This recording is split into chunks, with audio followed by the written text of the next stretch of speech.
كتاب بلوغ المرام من أدلة الأحكام للإمام الحافظ أحمد بن علي بن حجر العسقلاني رحمه الله تعالى. قال رحمه الله: بسم الله الرحمن الرحيم. الحمد لله على نعمه الظاهرة والباطنة. بسم الله الرحمن الرحيم. إن الحمد لله نحمده ونستعينه ونستغفره ونعوذ بالله من شرور أنفسنا ومن سيئات أعمالنا. من يهده الله فلا مضل له ومن يضلله فلا هادي له، وأشهد أن لا إله إلا الله وأشهد أن محمدا عبده ورسوله. يا أيها الذين آمنوا اتقوا الله حق تقاته ولا تموتن إلا وأنتم مسلمون.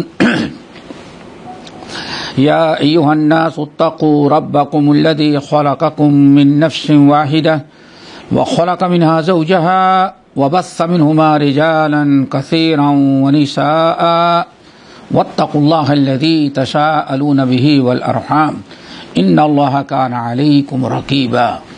يا أيها الذين آمنوا اتقوا الله وقولوا قولا سديدا يصلح لكم أعمالكم ويغفر لكم ذنوبكم ومن يطع الله ورسوله فقد فاز فوزا عظيما.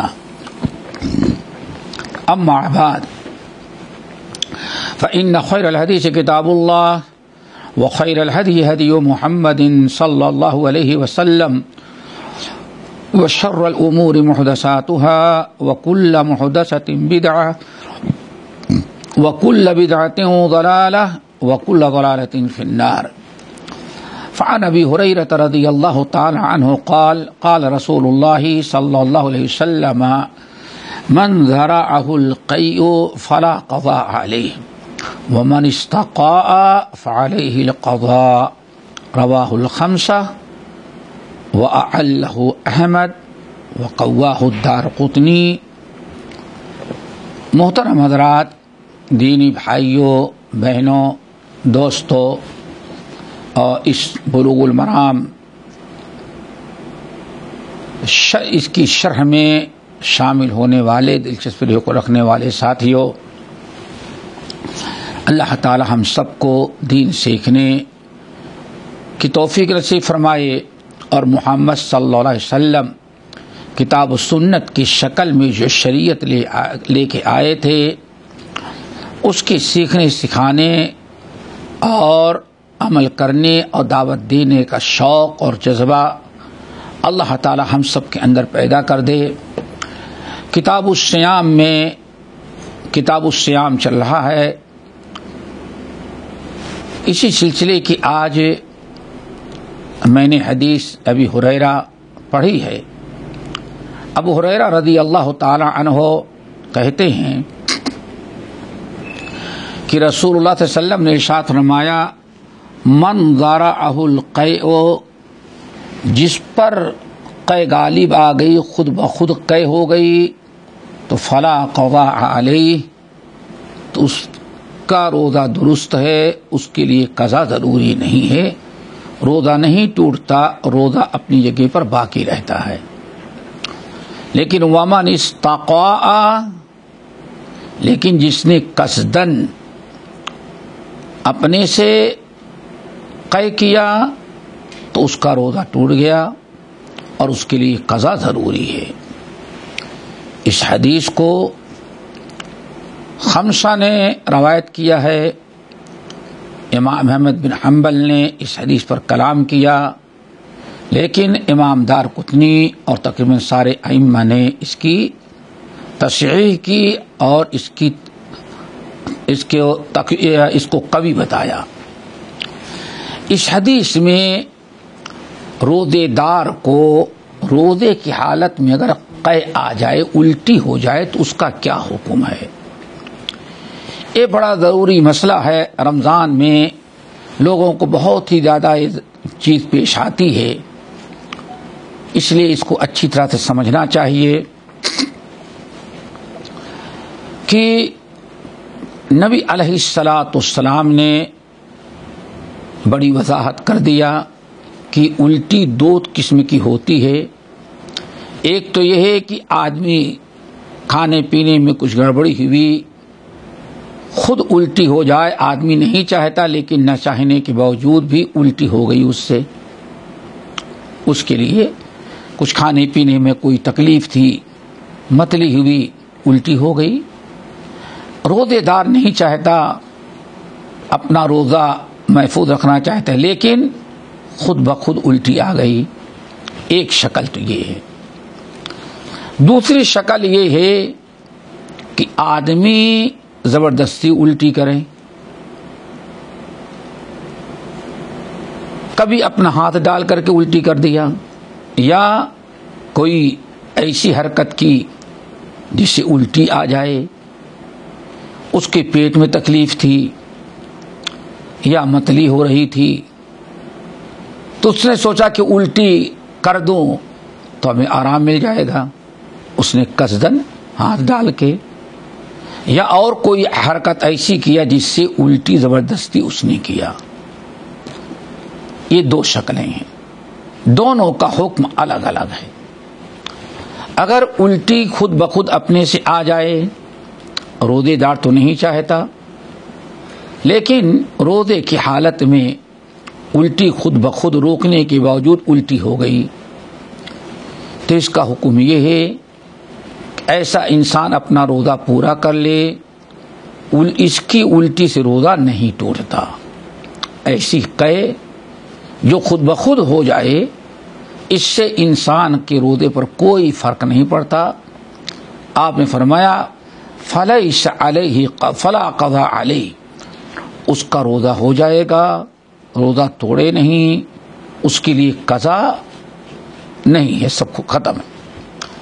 دوسری شکل، انسان نے الٹی زبردستی کیا، خود الٹی نہیں بلکہ اس کو کوئی تکلیف محسوس ہوئی، انگلی ڈال کر کے یا اور کوئی حرکت ایسے کیا جس سے الٹی ہو جائے، الٹی کرنے کی کوشش کی. تو ایسی شکل میں چونکہ اس نے اپنے سے الٹی زبردستی کر کے روزہ توڑا ہے، اس لیے اس کا روزہ ٹوٹ گیا، ختم ہو گیا. لیکن اس کو کفارہ نہیں ہے، صرف روزے کی قضا کرنا ہے.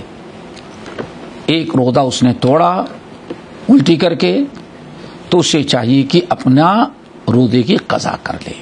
یہ دوستو مسئلہ ہے، رمضان میں بہت زیادہ پیش آتا ہے. اس مسئلے کو یاد رکھیں کہ اگر الٹی خود بخود ہو جائے تو اللہ رسول نے فرمایا اس کے روزے میں کوئی فرق نہیں پڑتا، روزہ پورا کرے. اور اگر انسان زبردستی الٹی کرتا ہے تو زبردستی الٹی کرتا ہے تو اس کے اندر انسان کا اپنا عمل ہے، اس لیے روزہ اس کا ٹوٹ جاتا ہے. یہ اس حدیث کا مطلب ہے. اگلی حدیث کے راوی ہیں مشہور صحابی جابر بن عبداللہ رضی اللہ تعالی عنہما. بڑے مشہور صحابی ہیں جابر بن عبداللہ رضی اللہ تعالی عنہما، باپ بیٹے دونوں مسلمان. کہتے ہیں کہ ان رسول اللہ صلی اللہ علیہ وسلم خرج عام الفتح الى مکہ فی رمضان فصام حتى بلغ قراء الغمیم فصام الناس ثم دعا بقدح من ماء فرفعه حتى نظر الناس إليه ثم شرب فقيل له بعد ذلك إن بعض الناس قد صام فقال أولئك العصاة أو كما قال عليه الصلاة والسلام. یہاں مصنف امام ابن حجر رحمۃ اللہ علیہ کچھ حدیثیں نقل کر کے ان لوگوں کے بارے میں بتانا چاہتے ہیں جن کو روزہ ہے لیکن اگر روزہ توڑنا چاہیں، روزہ ختم کرنا چاہیں تو ان کو اجازت ہے، رخصت ہے، بشرطے کی بعد میں اس روزے کی قضا کر لیں۔ اس سلسلے میں سب سے پہلے مسافر ہے۔ مسافر، اللہ رب العالمین نے قرآن پاک جہاں روزے کے احکام مسائل بیان کیا، اسی جگہ سورۃ البقرہ میں فمن کان منکم مریضا او علی سفر فعدۃ من ایام اخر بیان کر دیا۔ جابر بن عبداللہ رضی اللہ تعالیٰ عنہما کہتے ہیں کہ ان رسول اللہ صلی اللہ علیہ وسلم خرج عام الفتح، عام الفتح نبی علیہ السلام مدینے سے مکے کی طرف نکلے۔ عام الفتح کس کو کہتے ہیں؟ ہجرت کے 8ویں سال ماہ رمضان میں مکہ جو فتح ہوا، کفار شکست کھائے اور مسلمانوں کے نبی علیہ السلام کے قبضے میں آیا، تو اس کو کہا جاتا ہے عام الفتح، فتح مکہ کے موقع پر نبی علیہ السلام نکلے مکے کی طرف ماہ رمضان میں۔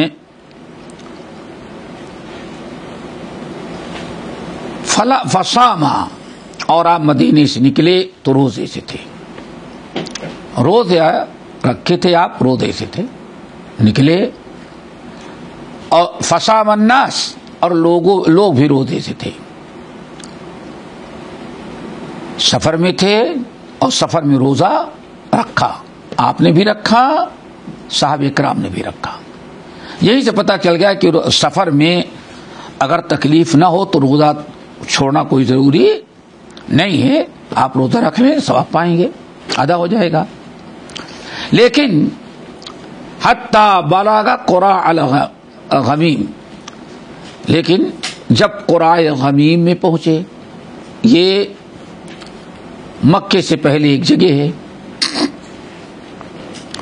جب وہاں آپ پہنچے تو لوگوں نے دیکھا کہ نبی علیہ السلام آپ روزہ رکھے تو سارے لوگوں نے روزہ رکھا، لیکن قراء غمیم میں پہنچے تو ثم دعا بقدح من ماء، نبی علیہ السلام نے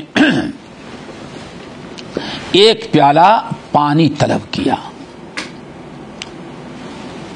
حتی نظر الناس الیہ، اور آپ پیالے میں پانی لے کر کے ایسے پکڑے اور کچھ دیر تک کھڑے رہے، حتی نظر الناس، یہاں تک کہ سارے لوگوں نے دیکھ لیا کہ نبی علیہ السلام نے پانی منگایا، پانی لیے ہوئے ہیں۔ جب سب لوگ دیکھنے لگے تو اللہ کے رسول نے ثم شربا، پھر پانی کو پی لیا، آپ نے روزہ توڑ دیا۔ اور اس لیے توڑا کہ معلوم پڑا کہ کچھ لوگوں کو روزہ بھاری پڑ رہا تھا، تو نبی علیہ السلام نے پانی منگایا اور سب لوگوں کے سامنے روزہ توڑ دیا تاکہ کسی کوئی شک شبہ نہ رہے، اپنی آنکھوں سے دیکھ لیں۔ بات ختم ہو گئی۔ فقیل لہ بعد ذلک، لیکن اس کے بعد لوگوں نے نبی علیہ السلام کو بتایا کہ یا رسول اللہ ان بعض الناس قد صام، کچھ لوگوں نے روزہ توڑا نہیں بلکہ روزہ رکھا۔ جب آپ کو پتا چلا کہ کچھ لوگوں نے روزہ رکھا، روزہ توڑا نہیں، تو نبی علیہ السلام نے فرمایا اولئک العصاة اولئک العصاة اولئک العصاة، اللہ اکبر، یہ لوگ نافرمان ہیں، یہ لوگ نافرمان ہیں، یہ لوگ نافرمان ہیں۔ آپ نے ان کی مذمت بیان کی، اور بعض روایتوں میں 3 مرتبہ آیا اولئک العصاة، یہ لوگ نافرمانی کر رہے ہیں۔ آپ نے ان کو روزہ نہ توڑنے پر نافرمانی کرنے کا فیصلہ سنایا اپنا، یہ لوگ نافرمانی کر رہے ہیں، یہ لوگ نافرمانی کر رہے ہیں۔ اور دوسری روایت میں ہے فقیل لہ، نبی علیہ السلام سے کہا گیا ان الناس قد شق علیہم الصیام، یا رسول اللہ سارے لوگ روزے سے ہیں اور روزہ لوگوں پر بھاری پڑ رہا ہے، روزہ لوگوں پر بھاری پڑ رہا ہے، اور لوگ انما ینتظرون فیما فعلت، انتظار کر رہے ہیں کہ آپ کیا کرتے ہیں، اللہ کے رسول پر بھاری نہیں رہا۔ اس سے پہلے وصال صوم میں گزر گیا ہے کہ نبی علیہ السلام کو ضرورت نہیں تھی توڑنے کی، یہی سمجھنا ہے۔ لوگ دیکھ رہے ہیں کہ آپ کیا کریں گے۔ پھر فدعا بقدح من ماء بعد العصر، نماز عصر ہو گئی تھی، کتنا باقی تھا؟ تھوڑا سا باقی تھا۔ عصر کے بعد آپ نے پانی منگایا اور آپ نے پانی پی لیا، روزہ توڑ دیا۔ نبی علیہ الصلوۃ والسلام نے جب روزہ توڑ دیا تو اکثر لوگوں نے تو روزہ آپ کے دیکھتے ہی پریشان تھے، توڑ دیا، لیکن کچھ لوگوں نے روزہ نہیں توڑا، پورا کیا۔ جب نبی علیہ السلام کو پتا چلا تو آپ نے فرمایا اولئک العصاۃ، اولئک العصاۃ، اولئک العصاۃ، یہ لوگ نافرمان ہیں، یہ لوگ نافرمان ہیں۔ اللہ کے رسول نے ان کی مذمت بیان کی۔ اس حدیث میں کئی چیزیں سامنے آئی جو اچھی طرح سے دوستو سمجھنے کی ضرورت ہے۔ ایک بڑی اہم چیز تو یہ آئی، دیکھیں نبی علیہ الصلوۃ والسلام کے کس قدر آپ امت پر مہربان تھے، کس قدر امت کے لیے آسانی آپ پیدا کرنا چاہتے تھے۔ آپ کو روزہ رکھنے میں کوئی تکلیف نہیں تھی، لیکن آپ کو بتایا گیا کہ ہاں لوگ روزے سے ہیں، روزے میں تکلیف ہو رہی ہے، تو آپ نے اپنی پرواہ نہیں کی۔ حالانکہ عصر کے بعد عصر کی نماز بھی پڑھ چکے تھے، تھوڑا سا ٹائم تھا، لیکن نبی علیہ السلام لوگوں کے لیے اپنے عمل کے ذریعے روزہ توڑ دیا، عملی دعوت دی، عملی تبلیغ کیا آپ نے۔ اس سے نبی علیہ السلام کے اخلاق امت کے لیے رؤوف الرحیم جو اللہ نے بیان کیا بخوبی واضح ہے۔ رہی بات یہ کہ جن لوگوں نے روزہ نہیں توڑا ان کو اللہ کے رسول نافرمان قرار دیا، تو اس سے یہ پتہ چل گیا کہ اگر روزہ رکھنے میں تکلیف ہو رہی ہے تو روزہ توڑ دینا ضروری ہے۔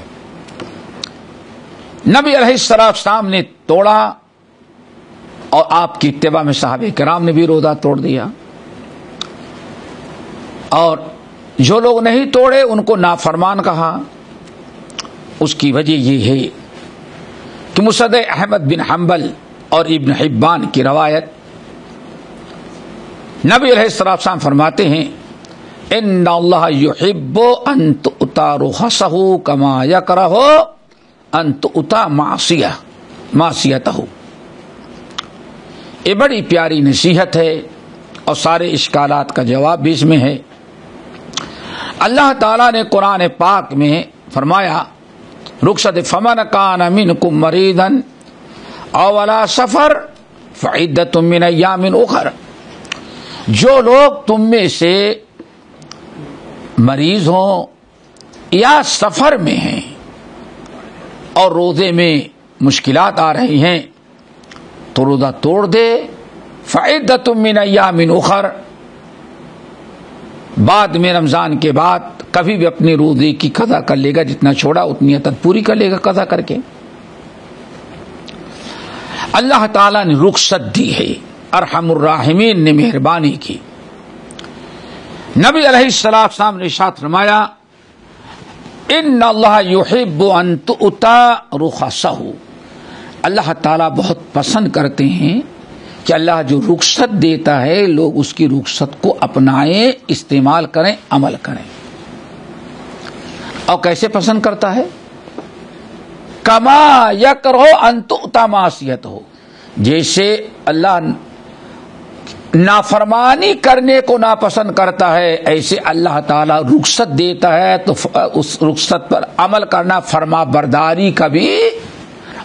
برداری بھی اللہ تعالیٰ کو پسند ہے. اس حدیث کی روشنی میں اور اس حدیث کی وجہ سے نبی علیہ السلام نے ان لوگوں کو نافرمان قرار دیا. یہ بالکل بات واضح ہے. اب چند مسائل اس حدیث سے جو اور ثابت ہوتے ہیں وہ آپ تو سن چکے، لیکن خلاصے کے طور پر نمبر 1،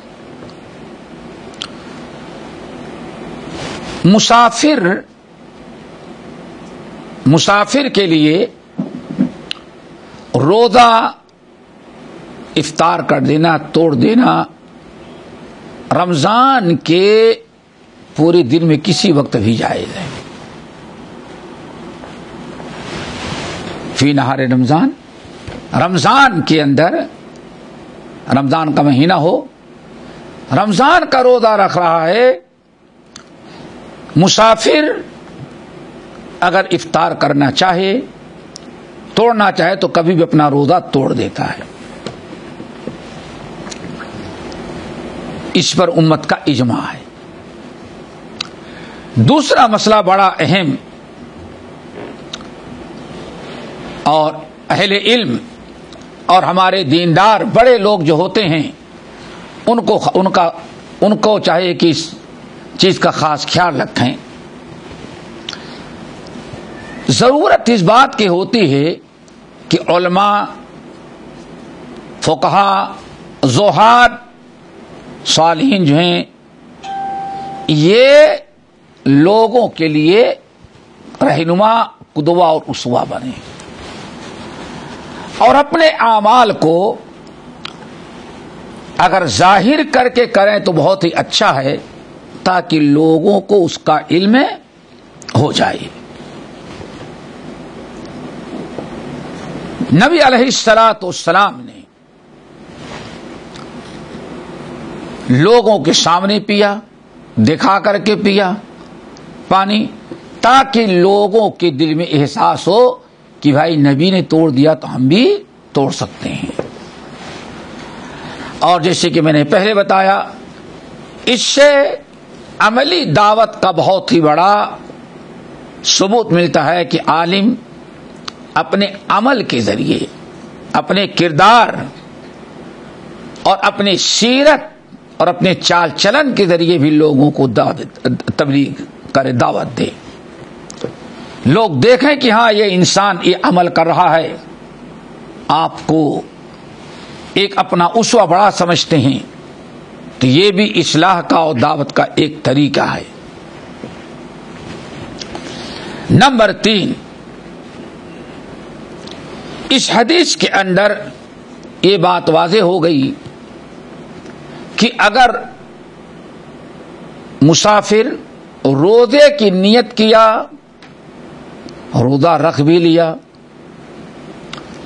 سفر شروع کیا تو روزے سے ہے.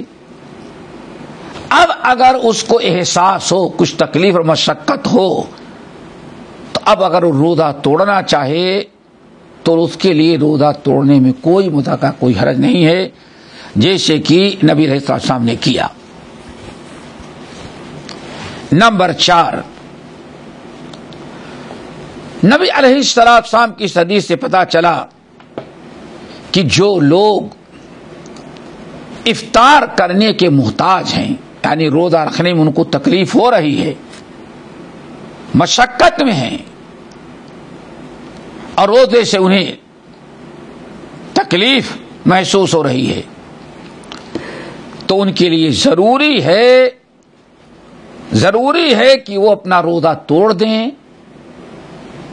چونکہ نبی علیہ الصلوۃ والسلام نے ان لوگوں کو نافرمان قرار دیا جو ضرورت اور تکلیف کے باوجود روزہ نبی کو توڑتے ہوئے دیکھ کر کے توڑے نہیں بلکہ اپنا روزے کو پورا کیا.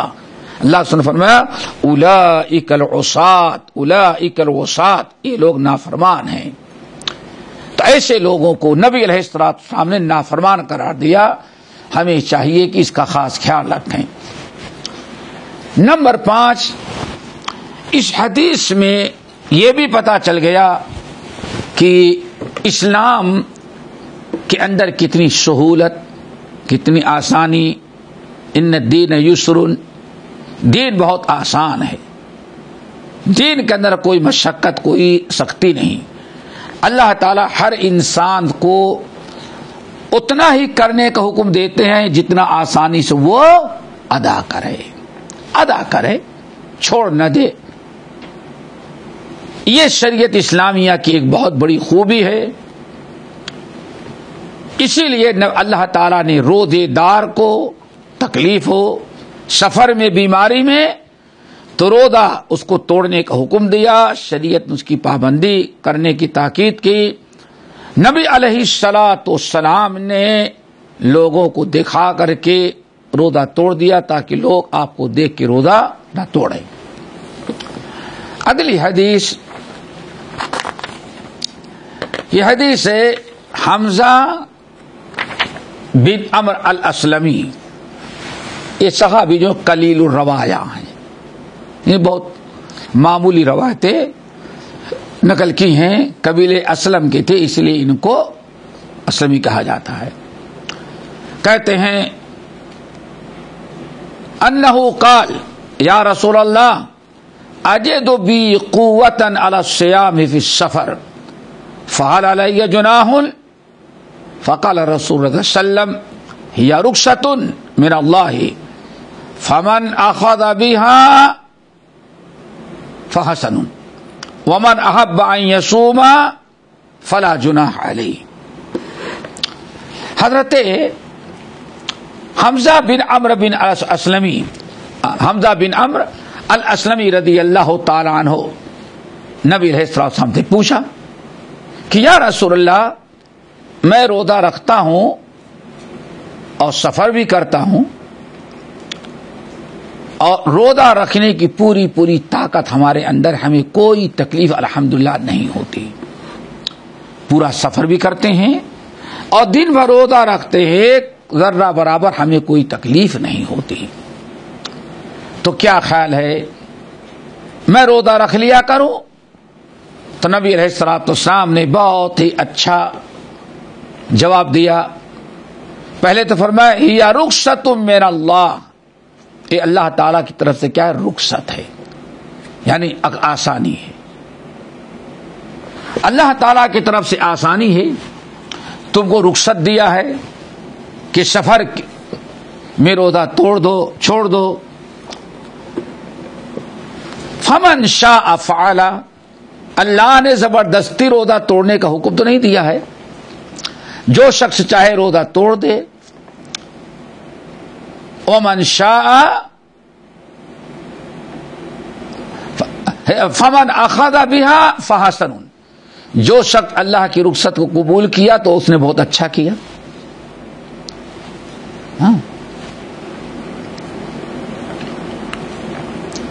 ومن احب ان يصوم، اور جو روزہ رکھنا چاہتا ہے، فلا جناح علیہ، تو اس کے اوپر کوئی گناہ نہیں ہے.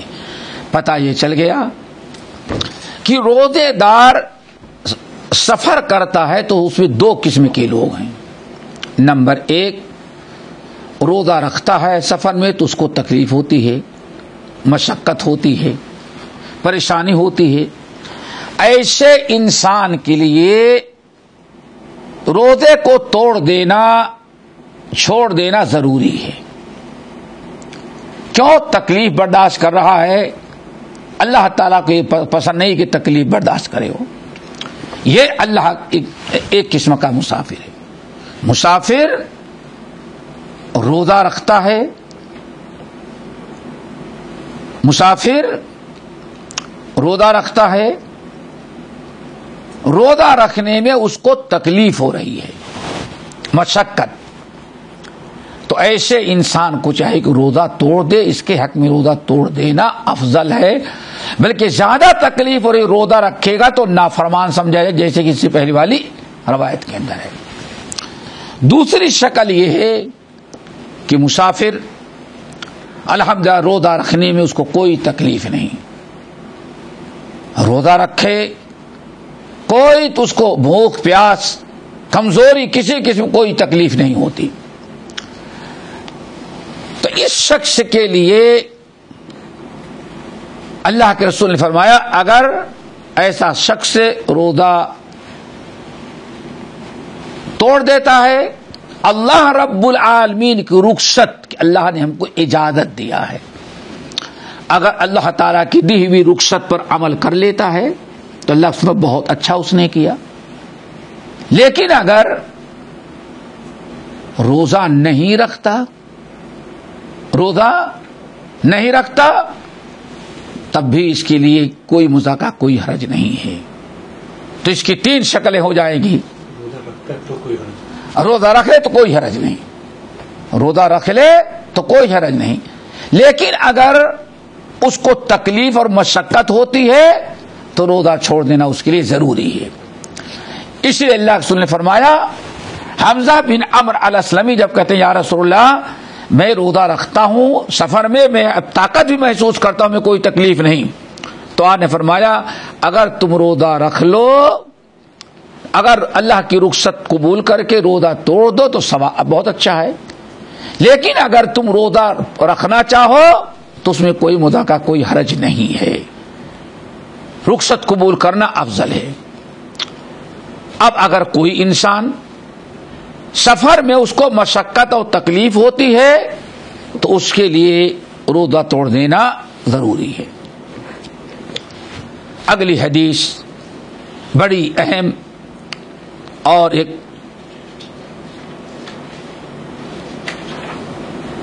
بہت سارے مسائل رمضان اور کے پہلے اور بعد میں آتے رہتے ہیں، اس لیے اس مسئلے کو سمجھیں۔ وعن ابن عباس رضی اللہ تعالی عنہما، عبداللہ بن عباس رضی اللہ تعالی عنہما کہتے ہیں رخص للشیخ الکبیر،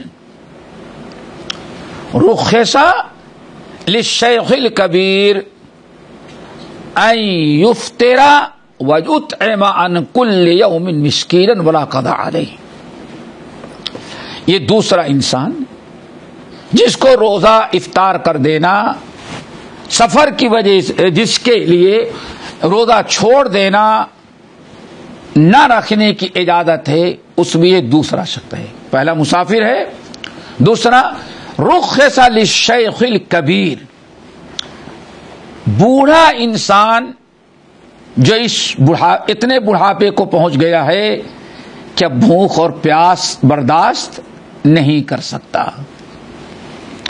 تو عبداللہ بن عباس رضی اللہ تعالیٰ عنہ کہتے ہیں ایسے بوڑھے کے لیے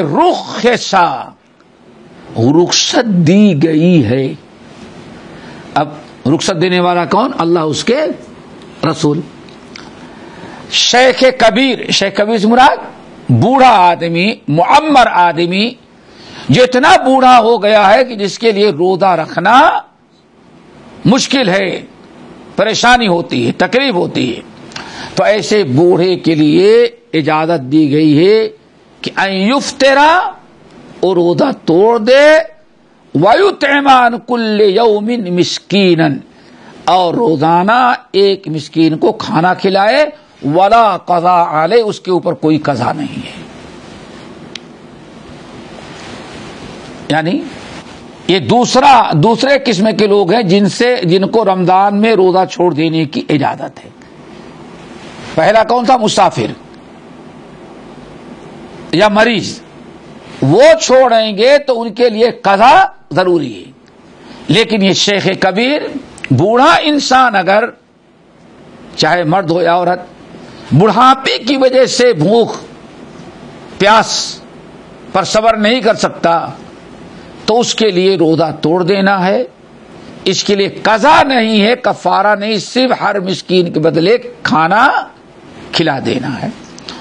اور اہل علم نے جو ایک مسکین کا کھانا یا اس کو فدیہ کہا جاتا ہے مقرر کیا ہے تقریباً آدھا سا.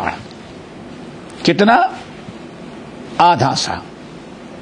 یعنی جس کی مقدار کہتے ہیں تقریباً 1.5 کلو، 1.5 کلو 1.25 کلو، یہ اس کا فدیہ ہوتا ہے. حاجت مند روزے دار کو یہ دے دے یا پکا کر کے 2 وقت کا کھانا کھلا دے، ہمیشہ جیسے آسانی ہو، یہ فدیہ ہے. عبداللہ بن عباس رضی اللہ تعالیٰ عنہ کا رخصت دی گئی ہے. کہاں رخصت دی گئی ہے؟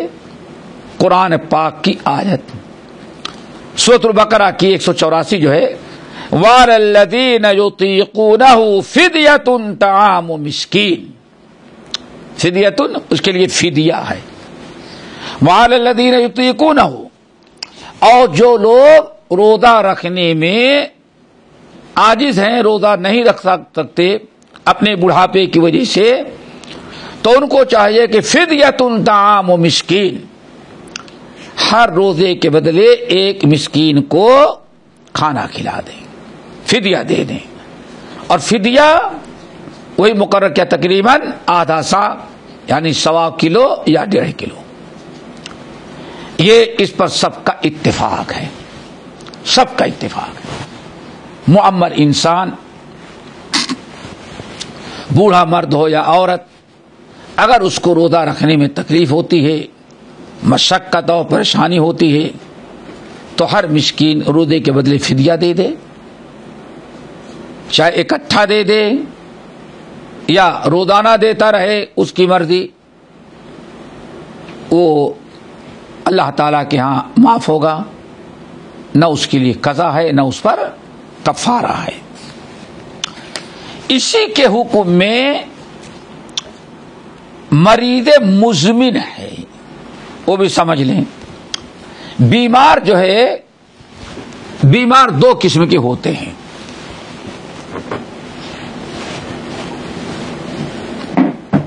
بیمار 2 قسم کے، ایک عادی مریض ہے اور ایک مزمن مریض ہے. عادی مریض یعنی رمضان کا مہینہ تھا یا رمضان لگا تو اس کو کچھ ایسی بیماری ہے جس کی وجہ سے بھی روزہ نہیں رکھ سکتا، بہت تیز بخار ہو یا اور کوئی عارضی بیماری جو وقتی آتی رہتی ہے، تو ایسے انسان کا حکم تو اللہ تعالیٰ نے فمن کان منکم مریضا او علی مریض، یہ ایسا مریض، یہاں فمن کان منکم مریضا او علی سفر، یہاں عادی مریض کا بیمار، عادی جو نارملی بیماری ہوتی، ابھی وقتی طور پہ بیمار ہے، جب تک بیمار ہے اتنا روزہ چھوڑ دے گا، جب صحت پائے گا تو روزہ رمضان کا جو بچا ہے رکھے گا، اور جو چھوٹ گیا ہے اگلا رمضان آنے کے پہلے پہلے اس کی قضا، اس کے لیے اوپر فدیہ نہیں ہے، روزہ قضا کرنا پڑے گا. کون؟ جو نارملی مریض ہے. عادی مریض جو اتفاقی طور پر رمضان میں بیمار ہو گیا ہے یا پہلے سے بیمار تھا، رمضان لگ گیا، ابھی اپنی بیماری کی وجہ سے روزہ نہیں رکھ پا رہا ہے، صحت کی امید ہے تو جتنا بیماری میں ہے اتنا دن کا روزہ چھوڑ دے، باقی جب صحت پا جائے تو روزہ رکھے گا، اور باقی روزے جو چھوٹے ہیں اگلے رمضان کے پہلے پہلے اس کے لیے قضا واجب، فعدت قضا واجب ہے. کیوں؟ اللہ نے فرمایا فعدت من ایام اخر. ایک مریض تو یہ، یعنی ایسا مریض جو وقتی طور پر مریض ہے اور شفا کی امید ہے کہ کبھی بھی شفا پا جائے، اور ایک ہے مریض مزمن.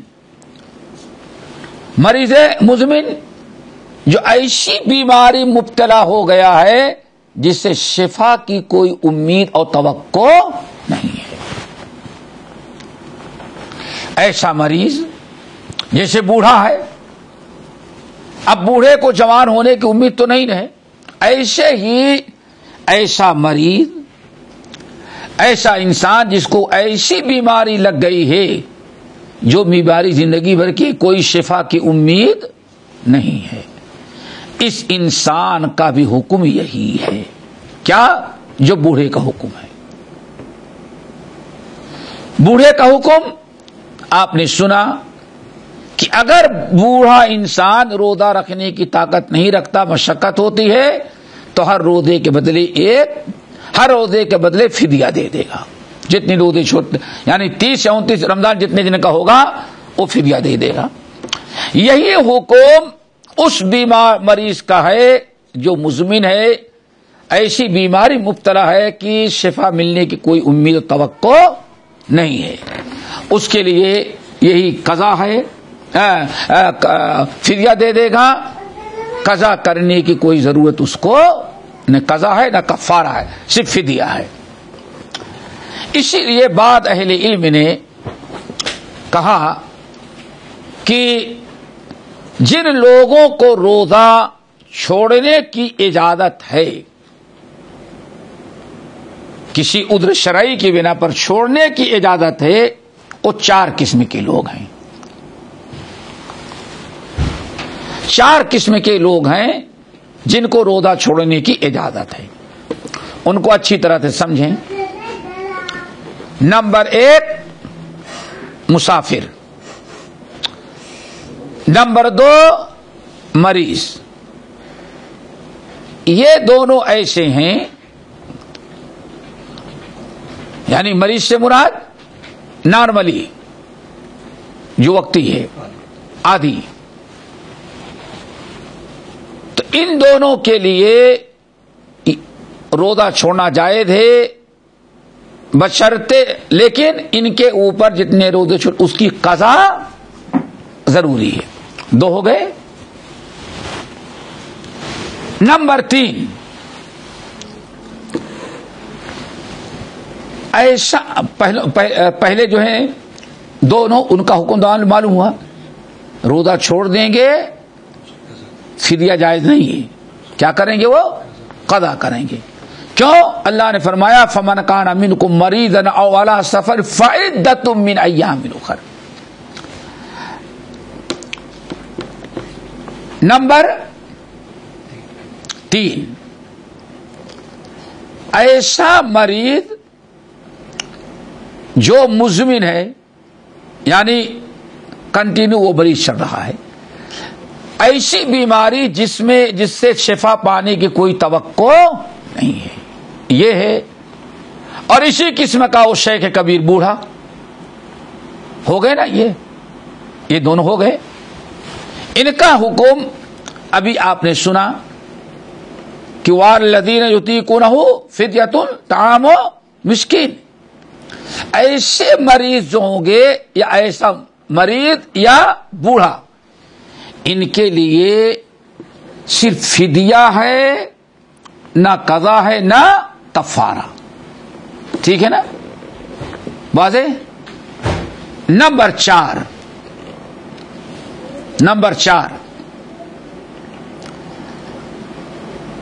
حائض اور نفسا، یعنی عورتیں حیض کی وجہ سے یا نفاس کی وجہ سے، ان کا روزہ، یہ تو روزہ چھوڑ دیں گی، حیض یا نفاس کی شکل میں حالت میں روزہ رکھنا جائز نہیں ہے، روزہ چھوڑنا ضروری ہے، لیکن ان دونوں کے لیے قضا ضروری ہے۔ قضا، جتنا روزہ ان کا چھوٹا ہے اتنے روزے کیوں کیا کریں گے؟ قضا کر لیں گے۔ اسی لیے سب کا خلاصہ یہ کہ کچھ لوگ روزہ اگر توڑ دیتے ہیں تو ان کے لیے قضا ہے یا فدیہ ہے، یہی ہے نا، قضا ہے یا فدیہ۔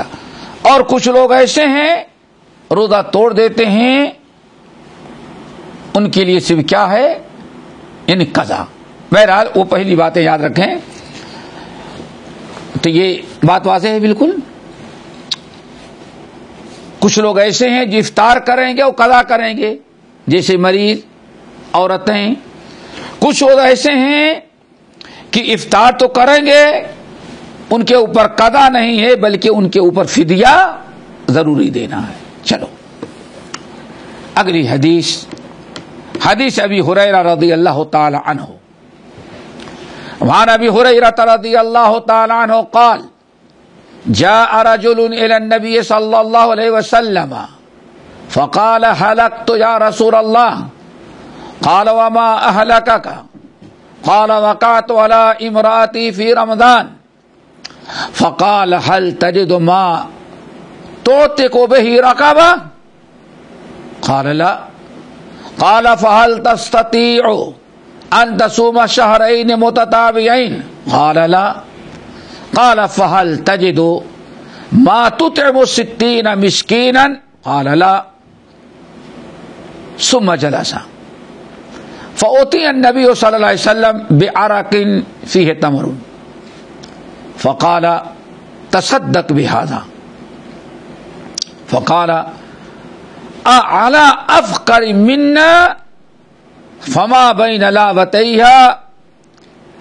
أهل بيت أحوج إليه منا فضحك النبي صلى الله عليه وسلم حتى بدت أنيابه ثم قال اذهب فأطعموا أهلك رواه السبعة واللفظ لمسلم. اس سبعہ کی حدیث ہے، یعنی صحیح ستہ اور مسند احمد بن حنبل، لیکن یہاں الفاظ جو نقل کیے گئے ہیں وہ مسلم کے. ابو ہریرہ رضی اللہ تعالیٰ عنہ کہتے ہیں ہم لوگ نبی علیہ السلام کی مجلس میں بیٹھے ہوئے تھے. جاء رجل، ایک شخص آیا نبی علیہ السلام کے پاس اور کہتا یا رسول ہلاک تو یا رسول اللہ، اے اللہ رسول میں تو ہلاک ہو گیا، یعنی ہم نے اپنا روزہ خراب کر دیا. یا اللہ رسول نے فرمایا وما اہلکک، تم کو کس چیز نے ہلاک کر دیا؟ ٹھیک ٹھاک تو لگ رہے ہو. اس نے کہا وقعت علی امراتی فی رمضان، رمضان کے ہمیں روزے کا اپنی بیوی پر میں واقع ہو گیا. اللہ رسول نے اس سے زیادہ نہیں پوچھی بات، فرمایا اس سے حل تجد ما تعتق بہ رقبہ، اچھا کیا ایک غلام آزاد کرنے کی طاقت ہے؟ یعنی یہ ایسا اس نے روزہ توڑا جس پر کیا ہے؟ قضا اور کفارہ ہے. فہل تجد ما تعتق بہ رقبہ، کیا تم ایک گرد رقبہ ایک غلام آزاد کرنے کی طاقت رکھتے ہو؟ قال لا، کہا نہیں میں طاقت نہیں رہتا ہوں. پھر آپ نے فرمایا فَهَلْ تَسْتَطِيعُ أَن تَصُومَ شَهْرَيْنِ مُتَتَابِعَيْنِ، کیا تم 2 مہینے مسلسل لگاتار روزہ رکھنے کی استطاعت رکھتے ہو؟ اس نے کہا لا، نہیں، میں 2 مہینے کا لگاتار روزہ بھی نہیں رکھ سکتا. پھر آپ نے فرمایا فَهَلْ تَجِدُ مَا تُطْعِمُ 60 مسکینا، تو کیا تم 60 مسکین کو کھانا کھلا سکتے ہو؟ جاؤ 60 مسکین کو کھانا کھلاؤ. کہتا ہے لا، میرے اندر طاقت نہیں ہے، اتنے ہم غریب ہیں کہ 60 مسکین کو کھانا بھی نہیں کھلا سکتے. اللہ اکبر. نبی علیہ السلام نہ غصہ ہوئے نہ کچھ، مسئلہ بتایا. وہ شخص ثم جلس، وہیں بیٹھ گیا، اللہ کے نبی علیہ السلام کی مجلس میں بیٹھ گیا، واپس بھی نہیں گیا. سوچتا ہے کہ کوئی راستہ اللہ نکال دے. فأتي النبي صلی اللہ علیہ وسلم بعرق فيه تمر، اسی اثنا میں ایک شخص بڑا سا سے برتن میں کھجور لے کر کے آیا، بڑی کیا بورا کھجور لے کر کے آیا. نبی علیہ السلام نے فرمایا تصدق بہذا، یہ لو اور جاؤ تم کیا کرو؟ صدقہ کر دو. یعنی اپنا غلام آزاد کرنے کی طاقت نہیں ہے تو اب 60 مسکین کو کھانا، اور 2 مہینے کا روزہ بھی نہیں رکھ سکتے، تو 60 مسکین کو کھانا کھلانے کی تمہارے اندر استطاعت ہو گئی ہے. کھانا آ گیا نا اس کے پاس. غلام تو آزاد نہیں کر سکتا. غلام نہیں آزاد کر سکتا تو 2 مہینے کا لگاتار روزہ رکھے. اب وہ 2 مہینے کا لگاتار روزہ بھی نہیں رکھ سکتا. کہتا ہے تیسری چیز رہ گئی تھی, کیا تم 60 مسکین کو کھانا کھلا سکتے ہو؟ جاؤ کھلا دو. اس نے کہا نہیں. تو کسی نے نبی علیہ السلام کے پاس لا کر کے بڑا سا ایک بڑی مقدار میں کھجور دے دی جو 60 مسکین کو ہو سکتی تھی. اللہ رسول نے سے فرمایا قم لو تصدق بہا, کھجور لے جاؤ, اس کو کیا کہیں گے؟ کفارہ. کفارہ ادا کر دو, ہے نا, کفارہ ادا کر دو. بیٹھا سوچتا ہے یا رسول اللہ اعلی افقر منا, کیا مجھ سے بھی کوئی زیادہ فقیر ہے جو میں جا کے صدقہ دوں اس کو؟ پھر کہتا ہے سنیے ما بین لابتیہا, مدینہ کے 2 پہاڑوں کے بیچ آباد ہے نا, عیر اور ثور, 2 پہاڑوں کے درمیان عیر اور ثور. احد الگ ہے, وہ تو دور ہے, دیکھیں گے عیر اور ثور 2. تو اس نے کہا یا رسول اللہ یہ 2 پہاڑیوں کے درمیان, لابا کہتے ہیں پہاڑیاں, ان 2 پہاڑیوں کے درمیان اپنے سے زیادہ محتاج اور غریب کوئی گھر میں نہیں جانتا. ہمیں سب کے بارے میں معلوم ہے. تو اللہ رسول فضحک النبی, نبی علیہ السلام ہنس پڑے. اتنا ہنسے کہ آپ کے دندان مبارک نظر آنے لگے کہ بڑا ہوشیار عجیب آدمی نکلا. ثم قال, پھر اللہ رسول نے فرمایا اذهب جا فاطم اہلک, تو اپنے بچوں کو کھلا دے اس کو. اللہ اکبر. اس حدیث میں بڑی ہی باریکیاں, بڑے مسائل ہیں. ایک بہت بڑا مسئلہ تو یہ ہے, اللہ اکبر, کہ اگر کسی نے رمضان میں حرکت کی ایسی تو اس کا کفارہ, اس کا بدلہ کیا ہے؟ تو یاد رکھیں ترتیب کے ساتھ 3 چیزیں ہیں. ترتیب کے ساتھ سب سے پہلے ایک غلام آزاد کرنا. اختیار نہیں کہ تینوں میں سے کوئی کر لیں, ایک غلام آزاد کرنا. اگر غلام آزاد کرنے کی استطاعت ہے تو 2 مہینے کو روزہ رکھے گا تو نہیں ہوگا, یہ شرط ہے. ترتیب آپ دیکھیں فَإِن لَمْ تَسْتَطِعْ, اگر اس کی طاقت نہیں تو یہ ہے, اس کی طاقت نہیں تو یہ کر سکتے ہو, شرط رکھی ہے. تو 3 قسم کی چیزیں ہیں اور اختیاری نہیں ہیں بلکہ ترتیب کے ساتھ ضروری ہیں. سب سے پہلے اسے کہا جائے گا ایک غلام آزاد کرو. غلام ہے تو غلام, اگر قیمت ہے, غلام نہیں پیسہ ہے, قیمت ہے, خریدنے کی استطاعت ہے, تو غلام خرید کر کے آزاد کرو. یہ اس کا پہلا حال ہے, استطاعت ہے.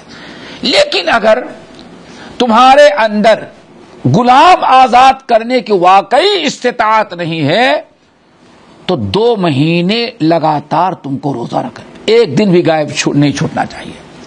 لگاتار 2 مہینے کا تم روزہ رکھو. یہ دوسری شکل کب ہے؟ جب غلام آزاد کرنے کی طاقت نہ ہو. جاؤ 2 مہینے کا شہرین متتابعین, متتابعین کا مطلب مسلسل لگاتار روزہ رکھو. اگر اس کی بھی طاقت نہ ہو تب آخری ہے اللہ رسول نے کیا بیان فرمایا؟ فاطم ہو 60 مسکین, 60 مسکین کو کھانا کھلانا. یہ تینوں بھی ترتیب لگاتار ہیں. اس میں آدمی کے اپنا اختیار یعنی اختیاری چیز نہیں ہے. لگاتار ان تینوں چیزوں میں سے کوئی نہ کوئی ایک چیز کرے گا. اسی پر اس کو روک لیتے ہیں انشاءاللہ. چونکہ تفصیل ہے کہ بہت سارے مسائل ہیں جن کا تذکرہ انشاءاللہ ہم اگلے میں کریں گے. اللہ تعالیٰ ہم کے توفیق نصیب فرمائے. ہاں بولا فدیہ کی رقم ادا کی جاتی ہو سکتی ہے, کوئی حرج نہیں. فدیہ 1.5 کلو ہونا چاہیے.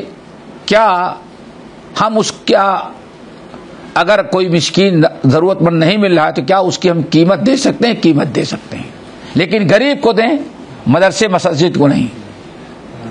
1 دن کا مطلب 3 وقت کا کھانا یا 2 وقت؟ نہیں, 2 وقت. اگلا سوال یہ ہے کہ ایک عورت 1 سال کے رمضان کے روزے نہیں رکھے حاملہ ہونے کی وجہ سے, پھر اگلے سال رمضان آ گیا تو بچے کو دودھ پلا دیا, پھر کیا اسے روزہ رکھنے سے پہلے پھر وہ حاملہ ہو جاتی ہے, تو اس کے لیے کیا حکم ہے؟ کیا وہ فدیہ دے سکتی ہے؟ بہرحال انتظار کر لے, اولاً تو قضا کرے دھیرے دھیرے آئندہ. اگر کوئی چانس نہیں ہوگا تب اس کے لیے کیا ہوگا؟ فدیہ ہوگا. لیکن یہ بہانہ نہیں ہونا چاہیے. حالت حمل میں 80% دیکھا گیا عورتیں روزہ رکھنا چاہتی ہیں تو رکھ لیتی ہیں. ہیلا بہانہ ذرہ برابر نہیں. دودھ پلانے کا بہانہ بنایا جاتا ہے. اکثر عورتیں جو روزے دار ہیں بچوں کو دودھ پلاتی ہیں, روزہ بھی رکھ لیتی ہیں. آج بہت ساری آسانیاں ہیں, تو یہ ذرہ برابر کوتاہی ہیلا بہانہ نہیں. آپ کا اور آپ کے رب کا معاملہ ہے. آپ کے اندر استطاعت ہے تو قیامت کے دن اللہ تعالیٰ آپ سے پوچھے گا. اس لیے اللہ تعالیٰ سے ڈرتے ہوئے, واقعی اگر ناممکنات میں سے ہے کوئی ایسی بیماری بھی ہے اس کے ساتھ جس کے بنا پر ناممکن ہے, تو اس کے لیے اللہ تعالیٰ نے بارک اللہ.